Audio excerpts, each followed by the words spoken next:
Assalamualaikum, kali ini saya akan menayangkan video tentang modul kesejahteraan sosial sesi 14 pentingnya kesejahteraan lanjut usia langkah 3 memahami lansia poin 4.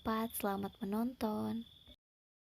Nah, ibu-ibu gimana tadi yang ikut permainan sama yang tadi ngelihat permainan, menurut ibu-ibu apa yang ibu-ibu bisa simpulkan dari permainan tadi? Coba siapa yang mau berpendapat nih, Bu? Iya, coba siapa ibu? Ibu Tita. Ibu Tita. Apa? Coba bu. Iya, ibu-ibu bener ya. Kata Bu Tita tadi katanya.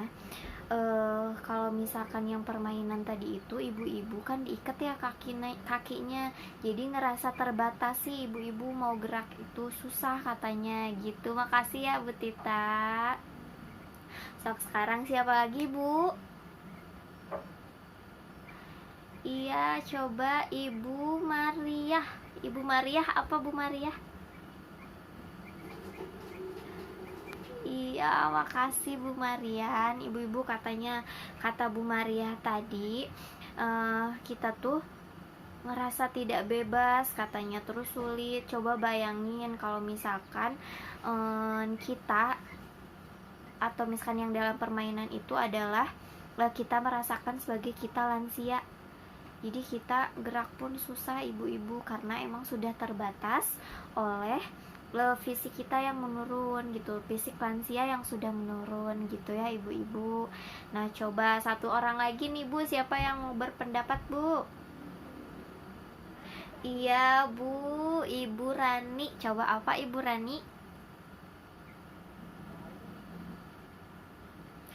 Iya, iya benar ibu-ibu nih kata Bu Rani, katanya ya Bu Rani tuh ngerasa sedih ibu-ibu, terus kayaknya terkekang gitu Kak. Kalau misalkan dilihat dari permainan tadi ya, sedih gitu kalau misalkan emang ngerasa kita itu kalau misalkan lansia gerak aja susah. Jadi kalau bisa kita gitu ya sebagai anaknya, atau misalkan kita punya anak sebagai cucunya, kita harus bisa membantu pergerakan lansia nanti gitu ke depannya gitu ya ibu-ibu. Nah itu terima kasih ya ibu-ibu sudah memberikan pendapat atau misalkan sanggahan dan kesimpulan tentang permainan tadi. Nah ibu-ibu di sini saya juga mau menyimpulkan nih. Nah tadi yang terikat tadi itu adalah gambaran lansia yang sudah mengalami keterbatasan, yang kadang-kadang berada dalam situasi yang kurang nyaman karena hak-haknya teh dilanggar Bu oleh orang-orang yang kurang menyadari keterbatasan dan kebutuhan lansia. Nah siapa sih orang-orang yang kurang menyadari? Ya orang-orang yang ada di sekelilingnya ibu-ibu gitu. Jadi semoga kita bukan termasuk orang-orang yang membatasi hak-hak lansia gitu ya Bu. Nah ibu-ibu di sini saya juga mau menegaskan ya bahwa tindakan orang di sekitar lansia yang membiarkan lansia tidak terpenuhi hak-haknya sebagai manusia adalah penelantaran lansia. Dan jika lansia mengalami hal-hal yang merugikan dirinya, termasuk hal-hal yang membahayakan lansia, baik secara fisik maupun psikis, maka itu disebut kekerasan terhadap lansia. Gitu ya, Bu. Nah, ibu-ibu, sekarang kita lihat ya flip chart 7 tentang definisi penelantaran dan kekerasan terhadap lansia di sini ya. Nanti coba sok ibu-ibu sekarang siapa yang mau membacakan tentang flip chart 7 ini Bu? Iya coba Bu Nani, apa Bu? Sok coba baca ya Bu.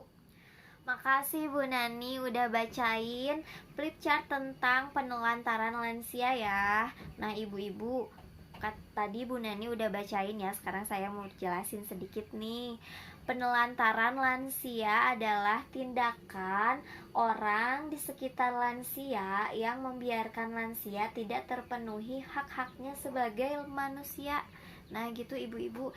Jadi kalau misalkan kita nih tidak memenuhi hak-haknya atau membatasi hak-hak lansia, itu berarti kita adalah orang yang sudah menelantarkan lansia gitu. Jadi ibu-ibu kalau misalkan ada lansia, coba ibu-ibu penuhi hak-haknya gitu ya. Siapapun itu lansianya, mau itu orang tua atau misalkan kakek nenek atau misalkan tetangga atau misalkan orang yang ibu-ibu kenal gitu ya. Nah, terus di sini juga udah nih disebutin bahwa ada contoh penelantarannya. Yang pertama yaitu membiarkan lansia tidak makan. Nah, ibu-ibu kalau misalkan ada lansia, coba di rumah ada lansia, jangan biarkan dia tidak dikasih makan, jadi harus dikasih makan ya. Terus membiarkan lansia sakit, tidak diperiksa ke puskesmas atau dokter. Jadi kalau misalkan penelantaran itu jadi termasuk kalau misalkan lansianya sakit dibiarin aja gitu, itu disebut penelantaran ya. Kalau misalkan bisa, kalau lansia sakit ya dibawa ke rumah sakit gitu atau misalkan ke puskesmas terdekat gitu ya Bu. Terus membiarkan lansia kesepian juga itu termasuk penelantaran Bu, jadi harus diajak ngobrol gitu ya. Terus membiarkan lansia pergi sendirian sementara kondisinya sudah pikun, nah itu juga penelantaran ibu-ibu. Hati-hati kalau misalkan kita punya lansia di rumah terus dibiarkan sendiri, misalkan pergi keluyuran terus nanti beliau tidak bisa pulang, gimana coba, itu disebut penelantaran juga ya Bu. Jadi harus hati-hati, harus dijaga gitu. Terus membiarkan lansia bekerja berat atau keras. Nah, ibu-ibu misalkan ya di sini ada ibu-ibu, ada misalkan lansia yang masih suka ke kebun gitu atau misalkan masih suka bekerja keras, itu juga disebut dengan penelantaran lansia gitu. Kalau misalkan bisa anaknya saja yang bekerja gitu, jadi lansianya dibiarkan di rumah gitu ya Bu. Terus mengusir lansia dari rumah itu juga disebut penelantaran. Kasihan ya Bu gitu, kalau misalkan emang gak mau mengurus, ya udah daripada diusir mending kepantiin aja gitu ya, panti lansia kan ada. Terus tidak memberikan kesempatan beribadah. Nah, ada juga nih misalkan anak yang tidak, atau misalkan siapa yang tidak membiarkan lansia untuk beribadah, itu juga disebut penelantaran. Jadi kalau misalkan bisa biarkan lansia untuk beribadah gitu, tetap beribadah gitu. Terus ditinggal sendiri dalam kurun waktu tertentu. Jadi misalkan ditinggal sendiri nih selama 1 bulan, lansia kan kasihan ya. Misalkan kalau misalkan lansianya masih bisa jalan mah mungkin dia bisa ke dapur gitu ya untuk mengambil makanan. Tapi kalau misalkan lansianya udah nggak bisa gerak kan gimana ya Bu gitu. Jadi emang jangan dibiarkan tuh lansia tuh sendirian. Terus tidak memperdulikan lansia juga itu disebut pelanggaran Ibu.